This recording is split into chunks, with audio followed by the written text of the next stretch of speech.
Hello everyone. All JPSC aspirants का इस हमारे न्यूज चैनल पे स्वागत है। आज से हम लोग एक स्टार्ट करें सीरीज जिसका नाम है जेपीएससी मेंस टारगेट। इसमें हम लोग बात करेंगे कि मेंस में क्या आपकी स्ट्रेटजी होनी चाहिए। जेपीएससी एग्जाम जो आपको पता है का इसका प्रीलिम्स कंप्लीट हो चुका है और जिनका भी अच्छा स्कोर हो रहा कट ऑफ के या लगभग आसपास आ रहा है, तो आप अब मेंस का तैयारी स्टार्ट कर दो। और मेंस का तैयारी के लिए सबसे इंपॉर्टेंट है सही डायरेक्शन।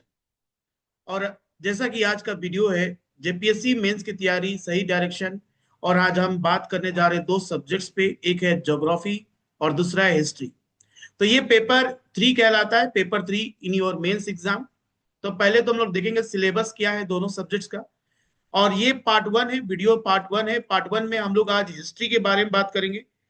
हिस्ट्री में आपका क्या अप्रोच होना चाहिए, क्योंकि हिस्ट्री एक बहुत ही ब्रॉड, एक बड़ा सब्जेक्ट है। और इस बड़े सब्जेक्ट्स में आपको ancient, medieval, modern plus Jharkhand के हिस्ट्री को भी पढ़ना है। सिलेबस बहुत ही बड़ा है, टॉपिक्स बहुत सारे हैं। और किस टॉपिक पे ज्यादा फोकस करो, किस टॉपिक पे कम फोकस करो। साथ में हम लोग पास्ट ईयर क्वेश्चंस को भी देखेंगे, पीवाईक्यूज, जो 2016, 2021 और 2024 में के एग्जाम में, जेपीएससी के मेंस एग्जाम में पूछे गए सवाल हैं, उनको देखेंगे और समझेंगे किस तरह से क्वेश्चंस रिपीट होते हैं। कि आपको पीवाईक्यूज करना चाहिए एग्जाम से पहले, आंसर राइटिंग करना चाहिए या नहीं। इन सब सारी चीजों पे हम लोग भी बात करेंगे। ठीक है, तो बने रहिए इस पूरे वीडियो में शुरू से लेकर अंत तक। इसमें हम लोग वन बाय वन करके सारे टॉपिक्स को डिस्कस करेंगे। साथ में आंसर राइटिंग प्रैक्टिस कैसे होना चाहिए, मेंस में क्या आंसर लिखना है। देखिए यूपीएससी वगैरह का प्रिपरेशन में जो मेंस का आंसर होता है राइटिंग, वो बिल्कुल डिफरेंट होता है और जेपीएससी में बिल्कुल डिफरेंट होता है। स्ट्रक्चर बोले तो दोनों का सेम है ना। दोनों का सेम स्ट्रक्चर होता है, लेकिन कंटेंट जेपीएससी मेंस में ज्यादा होता है। तो किस तरह से कंटेंट पे फोकस करें, इस पे भी हमारा आज के इस क्लास में अप्रोच रहेगा। तो सबसे पहले देखिए, हम लोग हिस्ट्री में बात कर रहे हैं एंशियंट इंडिया। एंशियंट हिस्ट्री ये एक बहुत जो कि इंपॉर्टेंट पार्ट होता है, जहां पर मैक्सिमम बच्चे क्वेश्चंस अटेम्प्ट करते हैं। तो जेपीएससी में होता है कि आपको लिखना रहता है आंसर दो, है ना। और इसमें एंशियंट हिस्ट्री से क्वेश्चन जो पूछे गए हैं सबसे ज्यादा अभी तक इंडस वैली सिविलाइजेशन, ये पहला जो टॉपिक है एंशियंट हिस्ट्री का। जो हम लोग जब भी प्राचीन भारत की स्टार्ट करते हैं पढ़ाई, तो यहाँ पर हड़प्पन सिविलाइजेशन के बारे में बात करते हैं। तो इंडस वैली सिविलाइजेशन बहुत इंपॉर्टेंट टॉपिक है, इसको तो आपको जरूर करके जाना है। और पास्ट ईयर की क्वेश्चन भी देख लेना क्या क्या क्वेश्चन इसमें पूछा गया है। तो origin Indian basin, extent Harappan, Mohenjodaro, जितने भी इंपॉर्टेंट साइट्स हैं, है ना, धोलावीरा, देखिए यहाँ पर सारे साइट्स के बारे में सारे इंपॉर्टेंट जो भी इंपॉर्टेंट पॉइंट्स है उन पे हमारा ज्यादा फोकस रहेगा इस क्लास में। जिसमें कि जेपीएससी का फोकस रहता है कि कहाँ से ज्यादा क्वेश्चन पूछता है। तो देखिए इसमें क्या है, पहला है कि जो हड़प्पन साइट्स है उसमें क्या क्या आपको एविडेंस मिले हैं, क्या क्या वहां से, जैसे डांसिंग गर्ल, बाथिंग घाट, ये सब जो है ये सारा कुछ मोहनजोदारो से मिला। धोलावीरा, लोथल एंड मोर, जितने भी इंपॉर्टेंट साइट्स है उनके बारे में। जो मेन अर्बन प्लानिंग कैसा था, ड्रेनेज सिस्टम कैसा था, trade and sales, granaries, great bath, ये सब जो है एक बहुत इंपॉर्टेंट टॉपिक है। जो इंडस वैली सिविलाइजेशन को आप छोड़ नहीं सकते एग्जाम के लिए, ठीक है, इसको जरूर से जरूर पढ़ना है। साथ में ओरिजिन ऑफ आर्यंस। अब देखिए आर्यंस पे आप उतना फोकस नहीं कर सकते, आर्यंस एक्चुअली में इससे कोई मेंस में बड़ा क्वेश्चन बनेगा नहीं, ठीक है। फिर भी लेकिन एक जो थ्योरीज दिया गया, सेंट्रल एशियन थ्योरी और इंडिजिनस थ्योरी, माइग्रेशन सेटलमेंट, ठीक है। तो जेपीएससी मेंस के लिए ये टॉपिक को आप प्रायोरिटी लेस रख सकते हो। इसको आप बाद में करना, इसको अभी करने की जरूरत नहीं है। तो इसमें इंडस वैली सिविलाइजेशन के बाद सबसे इंपॉर्टेंट टॉपिक कौन सा आपका होगा, ये भी हम लोग देखेंगे, जैसे वैदिक लिटरेचर। तो यहाँ पर आपको ऑब्जेक्टिव क्वेश्चंस, जो ऑब्जेक्टिव क्वेश्चंस बनते हैं आपके प्रीलिम्स में, प्रीलिम्स तो हो गया, मेंस में जो ऑब्जेक्टिव क्वेश्चन बनेंगे वहां से यहाँ से क्वेश्चन आ सकता था। वैदिक लिटरेचर से अर्ली वैदिक, ऋग वैदिक एज में सोसाइटी कैसा सोसाइटी हुआ करता था, ट्राइबल, पैट्रियार्कल सोसाइटी, इकोनॉमिक कैसा, पेस्टोरल, एग्रीकल्चर पे ज्यादा डिपेंडेंट रहते थे, नेचर वर्शिप होते थे, ऋग वेदा, है ना, literature Rig Veda is the main source of वैदिक लिटरेचर। फिर उसके बाद लेटर वैदिक में, है ना, स्ट्रेटिफिकेशन ऑफ वैदिक लिटरेचर, सोसाइटी, वर्ण सिस्टम आया, एग्रीकल्चर, पेस्टोरल टू एग्रीकल्चर, मतलब पहले पेस्टोरल थे, है ना, उसके बाद एग्रीकल्चर पे फोकस हुआ, ritual, sacrifices, rise of Brahmins and Upanishad. तो यहाँ से आपके ना प्रीलिम्स के क्वेश्चंस, ऑब्जेक्टिव क्वेश्चंस बनेंगे। जो मेंस पर्सपेक्टिव से आपको फोकस करना है वो है आपका लिच्छवी है ना, एंड देयर रिपब्लिकन कॉन्स्टिट्यूशन, यहां से भी आप क्वेश्चन देख सकते हैं। तो वैशाली जो मोस्ट इंपॉर्टेंट साइट है, ठीक है, gana sangha system, republican form government, different type of assembly and councils, Magadha empire, fertile land, क्यों Magadha empire, rise of Magadha empire क्या था रीजन, आयरन सोर्सेज रिसोर्स क्या क्या था, strategic location, strong rulers, then Nanda dynasty. अब आप इंडस वैली के बाद अगर किसी टॉपिक पे आपका ज्यादा फोकस बनेगा तो वो है आपका Maurya. Maurya is very important, Mauryan empire, आप अशोका द मौर्यन इंपायर, एक मेंस के लिए यहां पर आपका फोकस होना चाहिए। पहले तो देखो इंडस वैली सिविलाइजेशन के बाद आपका मौर्य आना चाहिए सेकेंड, ठीक है। तो अभी तक मौर्य से क्वेश्चन नहीं पूछा, इंडस वैली सिविलाइजेशन को रिपीट किया है।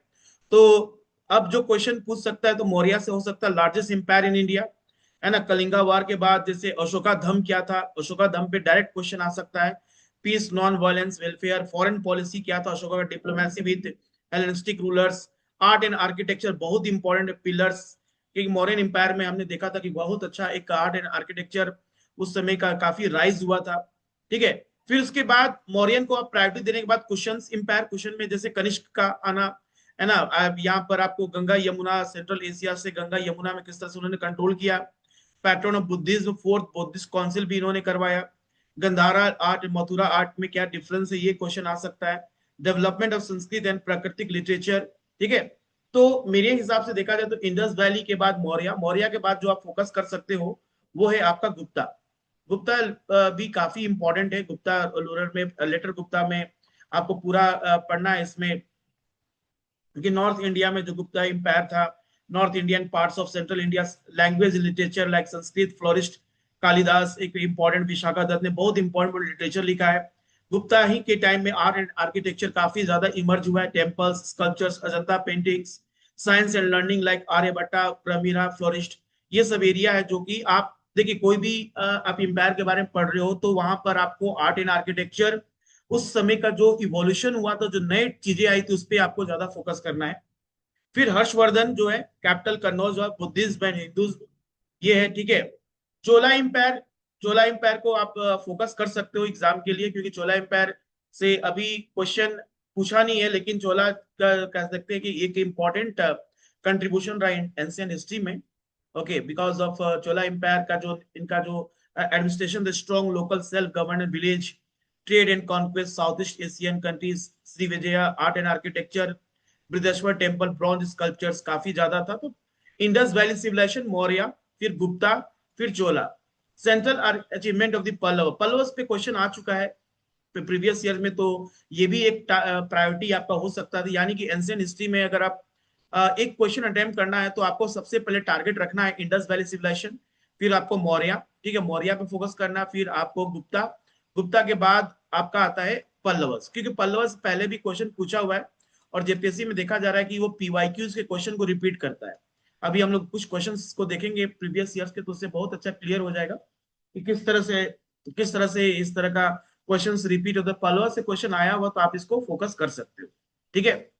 तो एंशियंट हिस्ट्री के बाद आता है हमारा मेडिवल हिस्ट्री। मेडिवल हिस्ट्री यानी कि जब से दिल्ली सल्तनत वगैरह स्टार्ट हुआ, मुगल एम्पायर वगैरह स्टार्ट हुआ, तो यहाँ पर आप क्या फोकस कर सकते हो, तो इसमें सबसे इंपॉर्टेंट है अरब इन्वेजन इंडिया।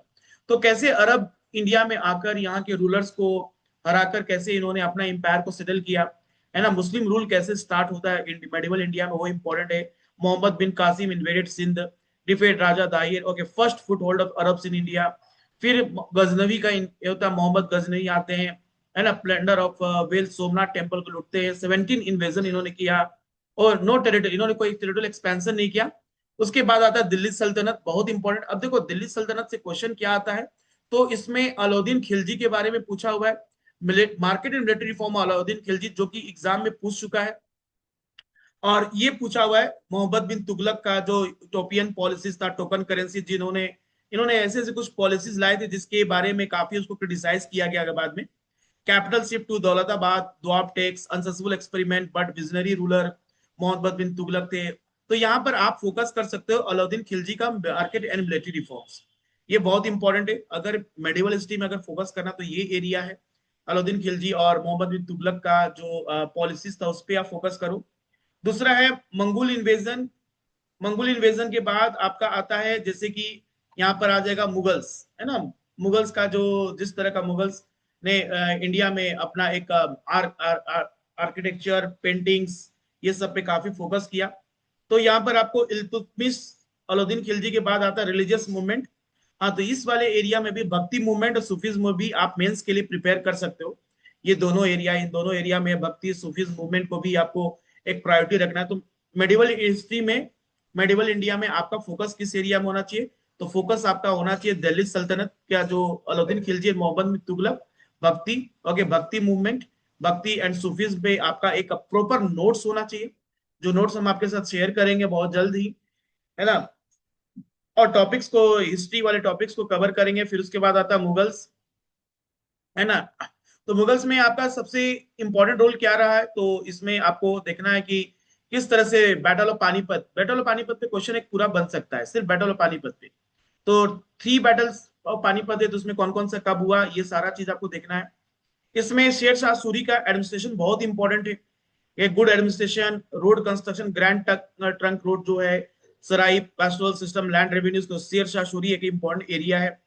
उसके बाद Akbar, Jahangir, Shahjahan, expanded consolidated empire, Akbar administration, jagirdari, mansabdari system एक बहुत इंपॉर्टेंट एरिया है, यहाँ पर भी आप फोकस कर सकते हो। अकबर का जो रिलीजियस पॉलिसी था, राजपूत पॉलिसी था, ये अकबर काफी इंपॉर्टेंट है, वेरी इंपॉर्टेंट है आपके एग्जाम पॉइंट ऑफ व्यू से। तो देखा जाए तो अकबर को आप छोड़ नहीं सकते हो अगर आपको मेडिवल हिस्ट्री से क्वेश्चन अटेम्प्ट करना है, क्योंकि 2 ही क्वेश्चन अटेम्प्ट करना। तो एक तो सजेस्ट यही करूंगा कि आपको झारखंड एग्जाम में आपको सबसे ज्यादा इंपॉर्टेंट हो जाता है जेपीएससी में कि आप झारखंड की हिस्ट्री को जरूर एक बार अटेम्प्ट करो, क्योंकि वो उसका वेटेज काफी अच्छा होता है।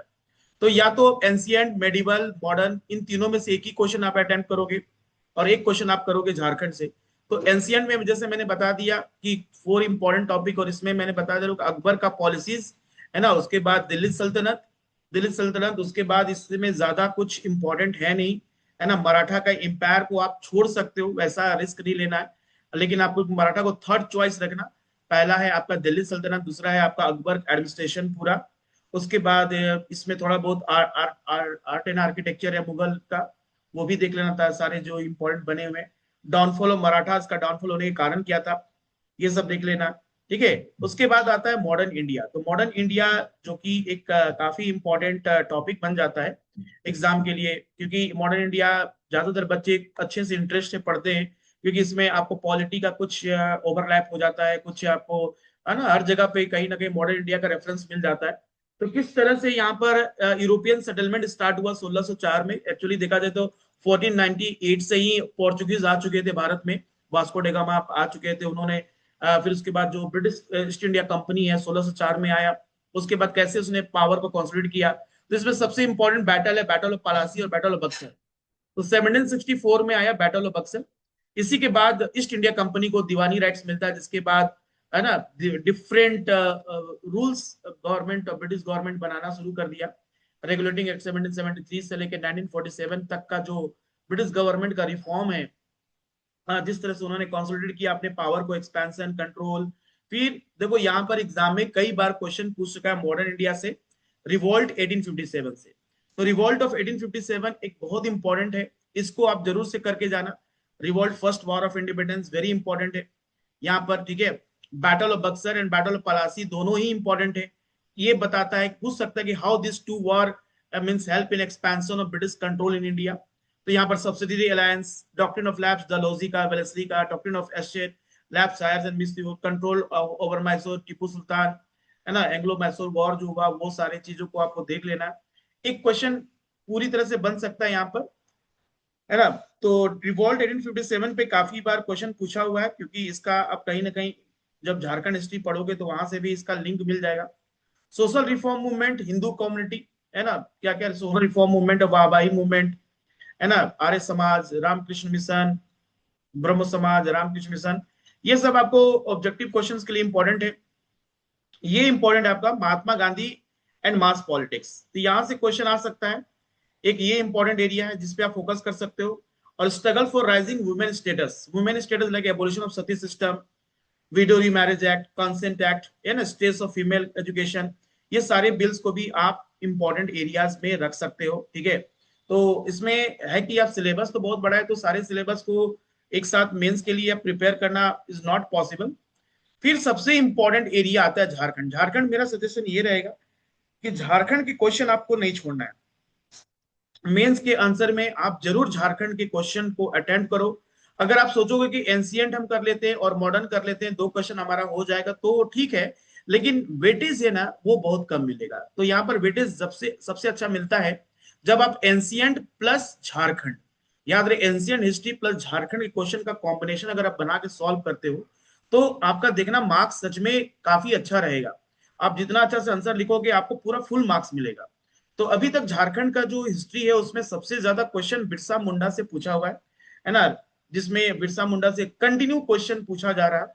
इसको इग्नोर नहीं किया जाता, ठीक है, हमेशा कहीं ना कहीं क्वेश्चन इससे रहता है। तो टाना भगत मूवमेंट, टाना भगत मूवमेंट को भी आपको प्रायोरिटी एरिया में रखना है। तो सबसे पहले हम लोग आदि धर्म सरना कल्ट है ना एंड झारखंड ट्राइबल्स के बारे में बात कर लेते हैं। Nature worship based of indigenous faith worship, Marang Guru, great mountain, Jaher एरा, groves of sacred groups, ancestral tree and natures, ये सब बहुत इंपॉर्टेंट है। उसके बाद concept Sadan and emergence of Nagpuri language, है ना, ये आप प्रायोरिटी लेस रख सकते हो। लेकिन आपका ट्राइबल रिवोल्ट जितने भी अभी कोल रिवोल्ट, संथाल, हो रिवोल्ट, मुंडा रिवोल्ट, ये सारे जितने हुए झारखंड में आउटसाइडर को लेकर, उन सारे रिवोल्ट को आप एक बार फोकस कर सकते हो। और ये तो समझो कि एंशिएंट आपका झारखंड हिस्ट्री का सबसे इंपॉर्टेंट अगर प्रायोरिटी एरिया, अगर आप हिस्ट्री अगर पढ़ रहे हो झारखंड हिस्ट्री, तो सबसे पहले तो आप बिरसा मुंडा पे एक प्रॉपर नोट्स हो जाना चाहिए आपका, है ना। पूरा अबू दिसुम, अबू राजा, अबू राजा कहते हैं आवर लैंड आवर रूल, है ना, भगवान बिरसा मुंडा के बारे में, अगेंस्ट ब्रिटिश रूल, जमींदारी सिस्टम, मिशनरीज के बारे में उन्होंने काफी अच्छा बताया। तो ये पहला प्रायोरिटी आपका होना चाहिए, first priority for your mains. अगर मेंस में आपको अच्छा रैंक लाना, अच्छा मार्क्स लाना है, तो कम से कम बिरसा मुंडा पे आपको बहुत अच्छे से, कैसा भी क्वेश्चन बिरसा मुंडा पे पूछे, आपको उस क्वेश्चन का आंसर कर देना है। बिरसा मुंडा के बाद आता है टाना भगत मूवमेंट। जो टाना भगत मूवमेंट है, ये है आपको टाना भगत मूवमेंट है। देखो इसमें टाना भगत मूवमेंट भी उतना ही प्रायोरिटी लेता है जितना बिरसा मुंडा है, क्योंकि टाना भगत मूवमेंट से अभी तक एक बार भी क्वेश्चन पूछा नहीं है। तो हो सकता है कि आगे started with Jatra Bhagat, okay, उमंग among around tribals based on principles truth balance, okay, Gandhian ideology को है। तो आपका झारखंड से आप कम से कम जो झारखंड के ट्राइबल रिवोल्ट से, है ना, बिरसा मुंडा सबसे पहला प्रायोरिटी आपको क्या होना चाहिए, Birsa Munda, tribal revolts and Tana Bhagat. इनका इन तीनों कंप्लीट होने के बाद ही आप किसी तीसरे टॉपिक्स पे जाइएगा, जैसे कि सदन है, वो सरना कल्ट है, ये सब बाद में देखा जाएगा। फ्रीडम मूवमेंट इन झारखंड, ये देखो उतना ज्यादा इंपॉर्टेंट नहीं, क्योंकि ऑलरेडी मॉडर्न हिस्ट्री आप पढ़ लोगे तो उसका ज्यादा रेलेवेंस बनता नहीं है कि झारखंड में कैसे मॉडर्न इंडिया क्या इंपैक्ट डाला। उससे बढ़िया कि आप टाना भगत मूवमेंट और बिरसा मुंडा के बारे में ज्यादा पढ़ो, क्योंकि उसी से आपको एग्जाम में काफी अच्छा क्वेश्चंस मिलेगा। ठीक है, तो यहाँ पर बिरसा मुंडा 4th नंबर, टाना भगत और 3, 4, 5, ये तीनों एरिया आपके लिए काफी इंपॉर्टेंट है। तो देखो जैसे हिस्ट्री में मैंने बताया कि ये तीनों एरियाज में आपका क्या क्या प्रायोरिटी होना चाहिए। उसके बाद हम लोग कुछ क्वेश्चंस देख लेते हैं जेपीएससी मेंस 2023, है ना, जेपीएससी मेंस 2023 में कुछ क्वेश्चन पूछा गया है। देखो जैसे कि मैंने बताया कि इंडस वैली सिविलाइजेशन, देखो ऑलरेडी यहाँ पर लास्ट ईयर जो जेपीएससी मेंस ने कराया था उसमें Indus valley civilisation, describe the factor of the origin of Indus valley civilisation, बहुत ही सीधा सादी क्वेश्चन है। सिंधु घाटी सभ्यता की उत्पत्ति का कारक बताएं, क्या कारण है। और देखिए 40 मार्क्स का क्वेश्चन है, 40 मार्क्स में कम से कम आपको कम से कम 400 to 500 वर्ड्स तो अच्छे से लिखने हैं। साथ में आपको बहुत सारे, अगर आप इसमें डायग्राम वगैरह मैप बना देते हो, है ना, जैसे इंडिया का मैप बना दिए, उसमें दिखा दिए कौन कौन से जगह पे इंपॉर्टेंट साइट्स है, मोहनजोदारो कहाँ पर है, हड़प्पा किधर है, पाकिस्तान का भी एरिया दे दिया, धोलावीरा दे दिया। तो ये सब एक आपका ना मार्क्स बहुत अच्छा बन जाएगा। और इसमें सबसे अच्छा होता है कि लॉन्ग पैराग्राफ आंसर लिखने को अवॉइड करो। लॉन्ग पैराग्राफ आंसर नहीं रिक्वायरमेंट है, आप पॉइंट्स वाइज में आंसर लिखो। हर एक टॉपिक के सब टॉपिक्स पे आंसर लिखना बहुत जरूरी होता है, क्योंकि एग्जामिनर जो होता है ना, उसको ना चाहिए साफ सुथरा आंसर, उसको चाहिए आंसर दिखना चाहिए। अब बड़े बड़े पैराग्राफ लिखोगे तो उसको आंसर दिखेगा नहीं, उतना वो पढ़ने का टाइम भी नहीं रहता है। तो जितना अच्छा आंसर ब्यूटीफुली आप स्ट्रक्चर करोगे, उतना अच्छा मार्क्स आपको मिलेगा। और ये तभी हो पाएगा जब आपके पास काफी अच्छा क्वेश्चंस की प्रैक्टिस करोगे। अब देखो यहाँ पर अलाउद्दीन खिलजी का जैसे मेडिवल हिस्ट्री से क्वेश्चन पूछ दिया है, critically analyse the market reform initiated by the Alauddin Khilji, ठीक है, ये भी एक इंपॉर्टेंट एरिया है। जैसे मोहम्मद बिन तुगलक और अलाउद्दीन खिलजी का मैंने बोला कि यही दो है जिसमें आप कर सकते हो। फिर देखो 1857 का रिवोल्ट का क्वेश्चन पूछा। 1857 revolt was the first war of independence, comment on the statement. है ना, देखो मैंने यहाँ पर आपको एक इंडस वैली और यहाँ पर दो क्वेश्चन को लास्ट ईयर मैंने अटेम्प्ट किया था, तो मार्क्स तो अच्छा आ गया था, लेकिन उतना सेटिस्फाइड मार्क्स नहीं था। अगर हम इसी के बदले अगर एंशियंट हिस्ट्री और अगर बिरसा मुंडा अगर पढ़े रहते तो शायद अच्छा मार्क्स और भी उठ सकता था। लेकिन यहाँ पर आपको देखो बिरसा मुंडा से क्वेश्चन पूछ चुका है already. The tribal revolt led by Birsa Munda express the anxiety of the present in religious idioms. Birsa Munda के नेतृत्व में हुए जनजातीय विद्रोह में निहित किसानों को चिंताएं धार्मिक मुहावरों से अभिव्यक्त हो रही थी, चर्चा करें। ठीक है, तो ये एक ये उसके लिए इंपॉर्टेंट है, जो कि एक बहुत अच्छा से अंडरस्टैंडिंग है कि बिरसा मुंडा के बारे में बहुत अच्छा से आपने पढ़ लिया है, तो एक प्रॉपर आंसर आप लिख सकते हो। फिर जेपीएससी मेंस 2021 की बात करें तो इसमें भी देखो इंडस वैली सिविलाइजेशन फिर से क्वेश्चन में आ गया, है ना, इसमें फिर से क्वेश्चन आ गया इंडस वैली सिविलाइजेशन। फिर से यहाँ पर देखो, यहाँ पर रिपीट कर दिया क्वेश्चन। ठीक है, यहाँ पर देखो, यहाँ पर क्वेश्चन रिपीट हो रहा है। तो इंडस वैली सिविलाइजेशन ऐसा नहीं कि 2000 नेक्स्ट टाइम आप इसको इग्नोर करो, इससे भी क्वेश्चन आ सकता है। ठीक है, critically examine the achievement and contribution of Sher Shah Suri. Sher Shah Suri को जैसे मैंने बताया था, है ना, शेर शाह सूरी को जैसे मैंने बताया था। ठीक है, तो ये शेर शाह सूरी पे देखो फिर से क्वेश्चन आ चुका है, शेर शाह सूरी। तो आप शेर शाह सूरी को पहले तो आप पीवाईक्यू पे प्रायोरिटी रखना, पीवाईक्यू जितना भी पूछे आप उसको पहले कंप्लीट कर लेना, उसके क्वेश्चंस के आंसर लिखो, उसके आंसर लिखकर आप उसको देखो कितना अच्छा सा महात्मा गांधी का कंट्रीब्यूशन क्या रहा नेशनल मूवमेंट में, ये भी एक क्वेश्चन बना। और देखो फिर झारखंड हिस्ट्री से क्या क्वेश्चन आया, बिरसा मुंडा फिर से पूछ दिया है। 2021 में फिर बिरसा मुंडा पे क्वेश्चन आया, तो बिरसा मुंडा आप इग्नोर नहीं कर सकते हो। इंडस वैली बिरसा मुंडा मान के चलो कि यह आपका एक फेवरेट क्वेश्चन यूपीएससी का बन चुका है ना, कि हर बार अगर इस दोनों टॉपिक पर अगर आप बना लेते हो तो शायद आपका कुछ ना कुछ हो जाएगा। चोला रूल 2016 में जब जेपीएससी स्टार्ट हुआ था, तो उस केस में चोला रूलर्स पे क्वेश्चन पूछा हुआ था। तो चोला एडमिनिस्ट्रेशन, लोकल एडमिनिस्ट्रेशन चोला रूलर, मोहम्मद बिन तुगलक से क्वेश्चन आया था, है ना। Critically examine the India and the liberation movement of Bangladesh, ये पार्टीशन ऑफ इंडिया, मतलब कि इंडिया सिंस इंडिपेंडेंस। ओके, उस पे क्वेश्चन था। फिर देखो बिरसा मुंडा, यानी कि बिरसा मुंडा, मतलब हर बार जेपीएससी मेंस में बिरसा मुंडा क्वेश्चन पूछ रहा है, तो आपका प्रायोरिटी बिरसा मुंडा होगा। ठीक है, हमेशा इस पे ध्यान रखना है। तो चलो एक बार फिर से सारी चीजों को कंक्लूड कर ले कि हम लोगों ने इस वीडियो में क्या देखा। इस वीडियो में हमने यही देखा कि आपको देखो हिस्ट्री में टोटल नंबर ऑफ 20 जो क्वेश्चन है 20 मार्क्स के, तो आपके ऑब्जेक्टिव क्वेश्चन हो जाएंगे। ठीक है, ऑब्जेक्टिव हो जाएंगे। 80 मार्क्स के आपके हो जाएंगे लॉन्ग आंसर। तो 40 × 2 दो क्वेश्चन लिखना है। तो पहला प्रायोरिटी आपका एंशियंट होगा। एंशियंट में आप क्या पढ़ोगे, तो एंशियंट में आपको इंडस वैली सिविलाइजेशन। ठीक है, दूसरा आपको मौर्य पढ़ना है, मौर्य पढ़ना है। तीसरा आपको गुप्ता पढ़ना है, गुप्ता एडमिनिस्ट्रेशन पढ़ना है। और चौथा आपको चोला, चोला एम्पायर पढ़ना। फिर उसके बाद मेडिवल हिस्ट्री, मेडिवल हिस्ट्री में अलाउद्दीन खिलजी और मोहम्मद बिन तुगलक। ठीक है, मोहम्मद बिन तुगलक। उसके बाद मेडिवल में आप मौर्यन, उसके बाद आप पढ़ सकते हो अकबर का एडमिनिस्ट्रेशन, अकबर का रिलीजियस पॉलिसी, बहुत इंपॉर्टेंट है, इस बार क्वेश्चन लग रहा है अकबर रिलीजियस से पूछ सकता है। और सूफी और भक्ति मूवमेंट। ठीक है, उसके बाद अगर मॉडर्न इंडिया आपको पढ़ना है तो मॉडर्न इंडिया में आपको रिवोल्ट 1857 बहुत इंपॉर्टेंट है। ठीक है, उसके बाद Gandhi roles, what is the role of Gandhi in national movement. उसके बाद आप वुमेन इंपावरमेंट पे जो स्कीम है, जो पॉलिसीज है। और उसके बाद आपको रिवोल्यूशन, मतलब कि आपको पूरा कंट्रीब्यूशन लिखना पड़ेगा, कैसे फ्रीडम फाइटर्स, फ्रीडम मूवमेंट कैसे हो उस पे। तो रिवोल्ट 1857 होगा। और जेपीएससी झारखंड का जो हिस्ट्री है उससे आपको बिरसा मुंडा, टाना भगत, ये सब ज्यादा प्रायोरिटी रखना है। ठीक है, उसके बाद आपको ट्राइबल रिवोल्ट से, ये सब इंपॉर्टेंट एरिया है। तो आई होप आपको कम से कम इतना तो एक आइडिया मिल गया होगा इस वीडियो में कि हाँ आपका हिस्ट्री का अप्रोच क्या होना चाहिए। हम लोग नेक्स्ट वीडियो में मिलेंगे, क्या कैसे आंसर राइटिंग करना है। तब तक के लिए थैंक यू। चैनल को सब्सक्राइब कीजिए, क्योंकि इसमें बहुत सारे अपडेट्स आपको मिलेंगे जेपीएससी मेंस से रिलेटेड।